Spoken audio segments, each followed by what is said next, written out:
नमस्कार। प्रॉपर्टी बचाना उतार चढ़ाव कायदाकीय बाबतों डेप्रिसिएशन के अप्रिसिएशन प्रॉपर्टी क्या અને ક્યારે ખરીદવી જોઈએ તેવી તમામ બાબતોની માહિતી સાથે હાજર છું હું નિશા। ત્યારે જ આપ જોઈ રહ્યા છો CNBC બજારનો શો પ્રોપર્ટી ગુરુ। ત્યારે જ આજના એપિસોડમાં આજે આપણે વાત કરીશું સુરતના વરાછા રોડની અને ત્યાંના પ્રોપર્ટી અંગેની। ત્યારે જ આપણી સાથે અત્યારે ચર્ચામાં જોડાઈ રહ્યા છે JLNના એક્ઝિક્યુટિવ ઋષભ શાહ। ઋષભ, સ્વાગત છે આપનું CNBC બજારમાં।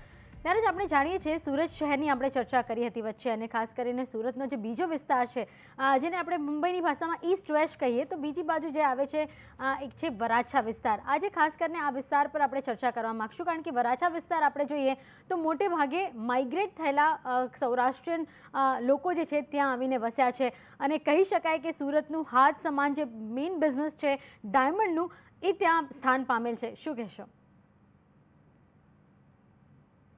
ખૂબ જ સાચી વાત કરી છે આપને।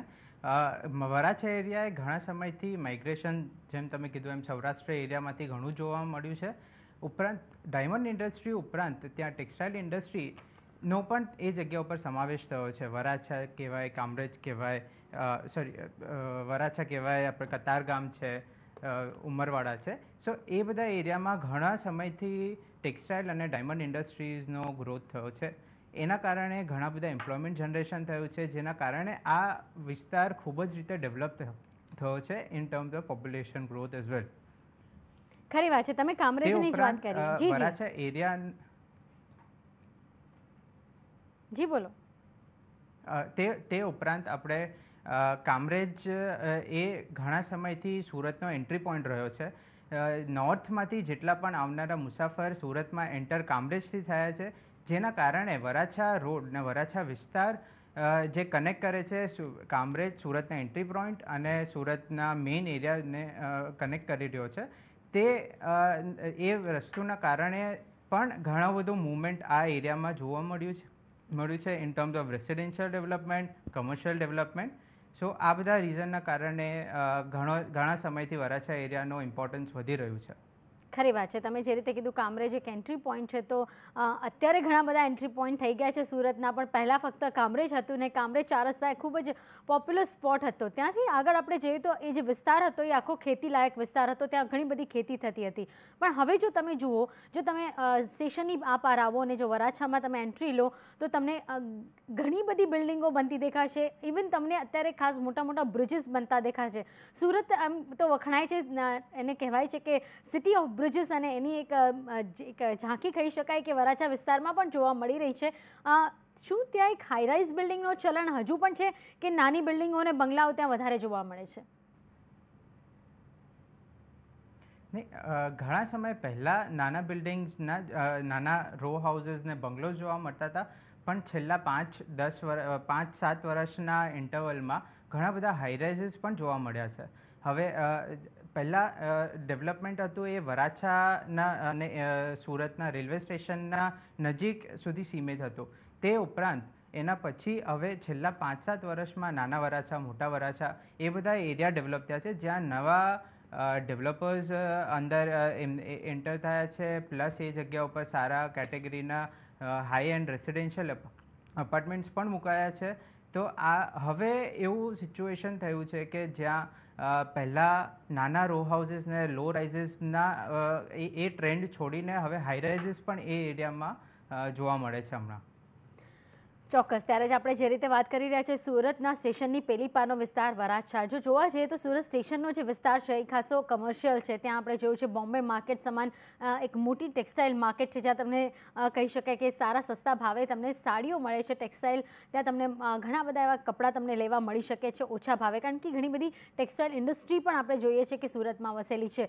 ડાયમંડ જે એક મહત્ત્વનો પાર્ટ છે, આપણે જોઈ રહ્યા છીએ કે પહેલાં ખૂબ જ નાના પાયે અહીંયા બધો વેપાર થતો હતો, પણ આજે આપણે ઋષભ જોવા જઈએ તો એક મોટો વિસ્તાર આમાં ડેવલપ થઈ ગયો છે। મોટા મોટા કારખાના સુરતમાં આવી ગયા છે। શું આને કારણે માઇગ્રેશન વધતું દેખાઈ રહ્યું છે હવે? હા, ઘણા સમયથી આ બધા કારખાના અને ઇન્ડસ્ટ્રીઝ આ વધી રહી છે। સુરતમાંથી ડાયમંડ ઓલમોસ્ટ વર્લ્ડના 80% ડાયમંડ સુરતમાં પ્રોડ્યુસ થાય છે અને એના પોલિશ થાય છે, જેના કારણે એક્સપોર્ટિંગ પણ એ એરિયામાં ઘણા સમયથી વધી રહ્યું છે। સો જ્યારે આવી ઓપોર્ચ્યુનિટીઝ એક સિટીમાં અને એક એરિયામાં ક્રિએટ થાય છે તો નવી જગ્યાઓ પરથી તમને એટ્રેક્શન્સ જોવા મળે જ છે. સો અને ઇન્ડસ્ટ્રી ઇટ્સ લાઈક કે જ્વેલરી ઇન્ડસ્ટ્રી એ ગ્રો થતી રહી છે ઓવર ધ ટાઈમ. સો આ બધા રીઝન્સ ના કારણે ઘણા સમયથી માઇગ્રેશન થયું છે અને આવનારા શહેરોમાં પણ માઇગ્રેશનની એક્સપેક્ટેશન્સ છે. પણ જે રીતે આપણે અત્યારે ચર્ચા કરી રહ્યા છીએ કે જો ડાયમંડ માર્કેટ આટલું વિસ્તરેલું હોય તો શું રહેવા માટે ત્યાં એવી પૂરતી સગવડ છે? કારણ કે પહેલાં જ્યારે હતું તો આ આખો એરિયા કમર્શિયલ ગણાતો હતો.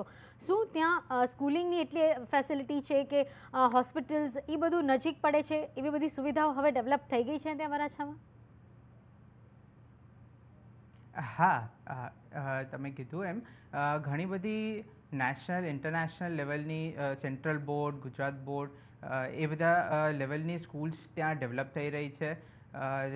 એ ઉપરાંત હાઈ એન્ડ તમે હોસ્પિટલ્સ છે, ઇન્સ્ટિટ્યુશન્સ પણ એ જગ્યા ઉપર ડેવલપ થયા છે, જેના કારણે એ એરિયામાં તમને એક કમ્ફર્ટેબલ લિવિંગ જોવા મળે છે, જ્યાં તમને ફૂલ ફેસિલિટીઝ હોય છે. નજીકના જ વિસ્તારોમાં આજે હવે કહીએ તો તમને 15-20 મિનિટના ઇન્ટરવલ ઉપર તમને હોસ્પિટલ્સ, ક્લિનિક્સ, સ્કૂલ્સ બધી જ વસ્તુઓ તમને સોશિયલ ઇન્ફ્રાસ્ટ્રક્ચર એ બધી વસ્તુઓ તમને હમણાં મળી રહે છે.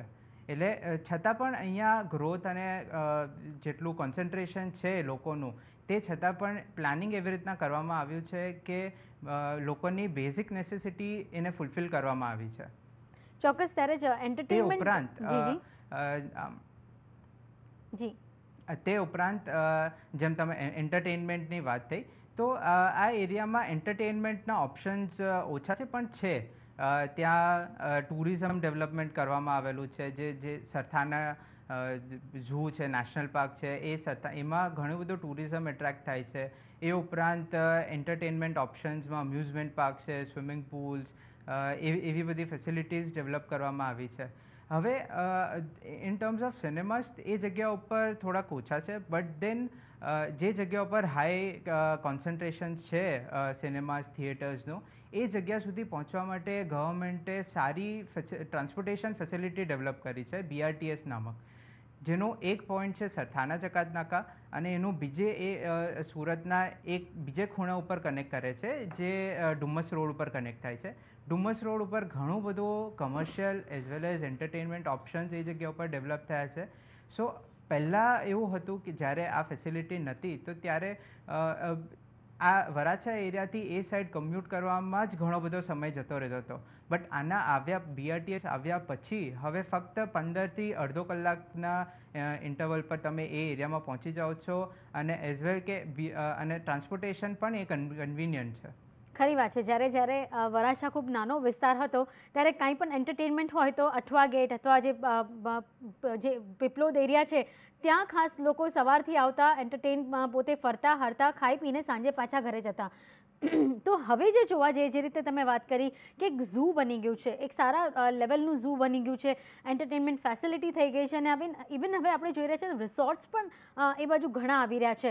પણ આમાં શું એક ડિસએડવાન્ટેજ રિષભ એ બની રહ્યો છે કે જે ખેતીલાયક જમીન છે એ કમર્શિયલમાં ફેરવાઈ રહી છે? એ એક રીતે ડિસએડવાન્ટેજ કહેવાય, બટ દેન એ એક એડવાન્ટેજ પણ છે. જ્યારે ખેતીલાયક જમીન તમારા કમર્શિયલ અને રેસિડેન્શિયલ માટે ઉપયોગ થાય છે તો જે ફાર્મર્સે જેમને જમીન વેચી હોય એ જગ્યા ઉપરનું એપ્રિસિએશન લઈને એક નવા વિસ્તારમાં જઈને ખેતીનું ડેવલપમેન્ટ કરે છે. સો એવી રીતે જોવા જઈએ તો ખેતીનો ગ્રોથ અટક્યો નથી. એ જે પેસથી ચાલી રહ્યું છે એ જ પેસથી ચાલી રહ્યું છે. એ ઉપરાંત જ્યારે ફાર્મર્સને પણ એમાંથી એમને જમીનમાંથી વળતર મળે છે, એ પૈસાથી એ ઘણું કમ્ફર્ટેબલ લિવિંગ એ આજે ભોગવી રહ્યું છે. એમને પણ જે બેઝિક ફેસિલિટીઝ જે પહેલાંના સમયમાં જે નહોતી મળી રહી કે જેનો થોડોક જે ઓછા થતી એમાં એ વસ્તુ હવે એ લોકો એન્જોય કરી રહ્યા છે. અને એ રીતે જ્યારે સિટીનો ગ્રોથ થાય છે તો બધી રીતે ફાર્મર્સને એઝ વેલ એઝ સિટીનો ડેવલપમેન્ટ એ બંને રીતે એક કન્ડ્યુસિવ એન્વાયરમેન્ટમાં આગળ વધી રહ્યું છે. ખરી વાત છે. જે રીતે આપણે જોયું છે કે સૌરાષ્ટ્રથી ઘણા બધા પરિવારો આજે માઇગ્રેટ થયા છે વરાછા વિસ્તારમાં, કારણ કે ત્યાં કામ આપણને મળી રહ્યું છે. ત્યાં ડાયમંડ ઇન્ડસ્ટ્રી એટલી બધી ગ્રો કરી રહી છે કે ખાસ કરીને બહારથી આવનાર લોકોની સંખ્યા વધતી જઈ રહી છે. પણ હવે કહી શકીએ કે આટલા બધા લોકો જો એક જ કમ્યુનિટીમાં કે એક જ વિસ્તારમાંથી આવતા હોય તો ત્યાં એક અલગ એન્વાયરમેન્ટ ઊભું થઈ જતું હોય છે. ઋષભ, ત્યાં એક મોટું કલ્ચરલ આપણે કહી શકીએ ઇવેન્ટ્સ પણ થતા હોય છે, જે તે એક મોટું માતાજીનું મંદિર છે. શું આવા બધા એટ્રેક્શન પણ ત્યાં ઊભા થઈ રહ્યા છે? હા, એવા એટ્રેક્શન્સ ઊભા થઈ રહ્યા છે. જ્યારે એક જ વિસ્તારમાંથી ઘણી બધી પોપ્યુલેશન એક એરિયામાં કોન્સન્ટ્રેટ થાય છે, તો એ એરિયાનો એક તો તમારા સેફટી લેવલ, જે વસ્તુ એક પ્રાઇમ ઇમ્પોર્ટન્સ છે રહેવા માટે, એ એક સેફટી એન્વાયરમેન્ટ ક્રિએટ થાય છે. અને પ્લસ જ્યારે તમને પોતાના વતનના માણસો તમને મળે તો તમને એ એરિયામાં રહેવાની પણ એ જ એક અલગ મજા હોય છે અંદર. સો આ બધા અને જ્યારે સિમિલર માઇન્ડેડ લોકો એકસાથે ભેગા થાય છે તો ત્યાં ઘણા બધા કલ્ચરલ ઇવેન્ટ્સ, સોશિયલ ઇવેન્ટ્સ, એ બધી જ વસ્તુઓ એ જગ્યા ઉપર પોસિબલ છે અને એ બી એક સેટિસ્ફેક્શન લેવલની સાથે એ જગ્યા ઉપર થઈ રહી છે. ત્યારે જ હવે જોવા જઈએ તો જે રીતે આપણે પહેલાં ચર્ચા કરી કે ત્યાં પહેલાં બંગલોઝ હતા, હવે બિલ્ડિંગ્સ પણ બનવા લાગી છે, તો કઈ રીતનો વિસ્તાર વિકસી રહ્યો છે, કયા ટાઈપના ઘર, એટલે કે કેટલા બેડરૂમના ઘર ત્યાં વેચાઈ રહ્યા છે, શું રેન્ટલ વધારે છે કે વેચાણ વધારે થઈ રહ્યું છે? અત્યારે જોવા જઈએ તો 2 BHK 3 BHK ના અપાર્ટમેન્ટ્સ ઘણા બધા આવી રહ્યા છે. છેલ્લા ટાઈમથી નાના વરાછાનું ડેવલપમેન્ટ થયું, હવે એ ડેવલપમેન્ટ મૂવ થઈને મોટા વરાછા જાય છે રિવર ક્રોસ કરીને. એ જગ્યા ઉપર તમને મીડિયમ કેટેગરીથી હાઈ એન્ડ રેસિડેન્શિયલ અપાર્ટમેન્ટ્સ પણ જોવા મળે છે, જ્યાં ઓલમોસ્ટ બધા લોકો રેન્ટલ બેઝિસ અને પરચેસ કરીને ત્યાં રહેવા આવે છે.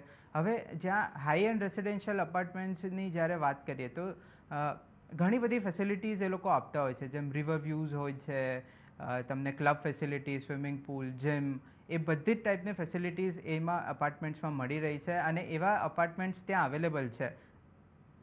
ખરી વાત છે. તો જ્યારે આ બધા અપાર્ટમેન્ટ્સ ત્યાં અવેલેબલ થઈ રહ્યા છે તો પ્રાઇસ રેન્જ શું હશે? શું અત્યાર સુધી કોઈ સારું રિટર્ન પણ મળી ચૂક્યું છે ત્યાં રહેનારાઓને? હા, ત્યાં હમણાં કરન્ટલી જે પ્રાઇસ રેન્જ ચાલે છે એ છે 3000થી લઈને 4500ની વચ્ચે, જેની અંદર મીડિયમ કેટેગરીઝના અને હાઈ એન્ડ રેસિડેન્શિયલ અપાર્ટમેન્ટ્સ બંનેનો સમાવેશ થયો છે.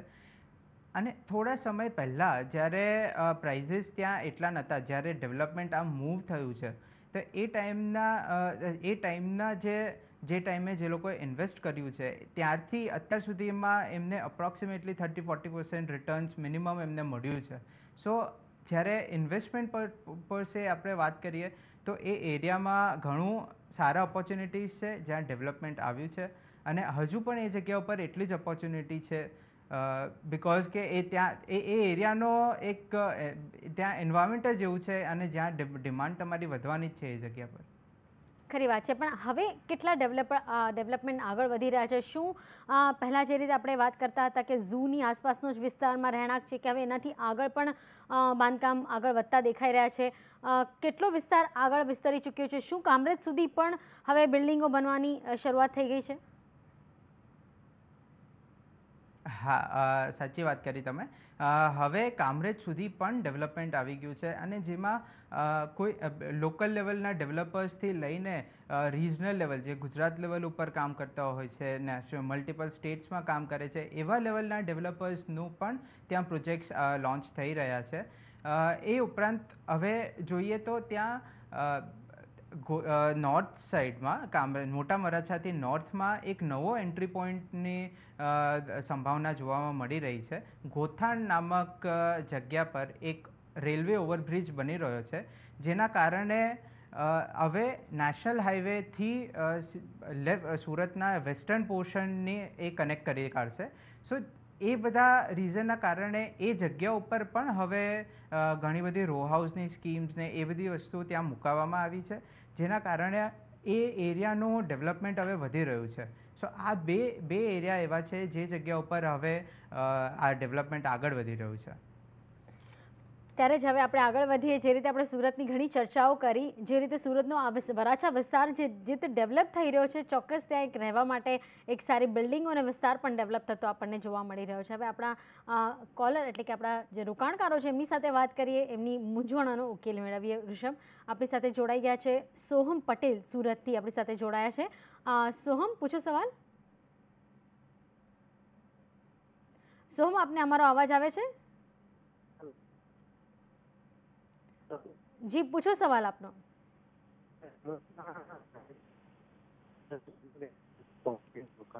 કદાચ કનેક્શન એરર લાગી રહ્યો છે. આપણે ફરી પાછું એમને એક કોન્ટેક્ટ કરવાની કોશિશ કરશું. પણ જો વરાછાની જ વાત આવે તો વરાછા વિસ્તાર જ ફક્ત કહી ન શકાય, પણ ઘણા બધા એવા વિસ્તાર છે આજુબાજુ. જે રીતે અત્યારે મેં થોડી વાર પહેલાં ચર્ચા કરી, સ્ટેશનની પાસે જે આખું જૂનું સુરત જે કહેવાય છે, વરાછા તો તેની આગળ ડેવલપ થતું જોવા મળ્યું. બોમ્બે માર્કેટનો એરિયા, શું એ બધો એરિયા પણ ડેવલપ થઈ રહ્યો છે? શું જૂનામાંથી નવી બિલ્ડિંગો બની રહી છે કે એ વિસ્તાર હજી પણ એવો જ છે? ત્યાં જે જૂની બિલ્ડિંગ્સ છે એનું હવે રીડેવલપમેન્ટના પ્રોજેક્ટ્સ એવા ઘણા ઓછા છે. બટ જ્યાં લેન્ડ સપ્લાય અવેલેબલ છે, જે એ જૂના એરિયામાં જે પણ એક રેર વસ્તુ છે, બટ સ્ટીલ અમુક લેન્ડ સપ્લાય એ જગ્યા ઉપર છે. એ બધી સપ્લાય ઉપર તમને નવા પ્રોજેક્ટ્સ જોવા મળે છે. મોસ્ટલી એ બધા પ્રોજેક્ટ્સ કમર્શિયલ પ્રોજેક્ટ્સ જ છે. બટ સ્ટીલ એનાથી થોડુંક આગળ જઈએ તો એ જગ્યા પર તમને રેસિડેન્શિયલ નવા પ્રોજેક્ટ્સ પણ જોવામાં મળી રહ્યા છે. સો જૂના વિસ્તારમાં પણ નવું કન્સ્ટ્રક્શન થઈ રહ્યું છે, તો રિનોવેશન્સ પણ થાય છે, એક્સટેન્શન્સ થાય છે. So it depends upon land availability અને કન્ડિશન. જેમ ડિમાન્ડ ત્યાં આવે છે એવી રીતે એનું એક્ઝિક્યુશન થઈ રહ્યું છે. ઓકે, ત્યારે જ હવે સુરતથી આપણી સાથે સોહમ ફરી પાછા જોડાઈ ગયા છે. સોહમ, આપને અમારો અવાજ આવે છે? જી, પૂછો સવાલ.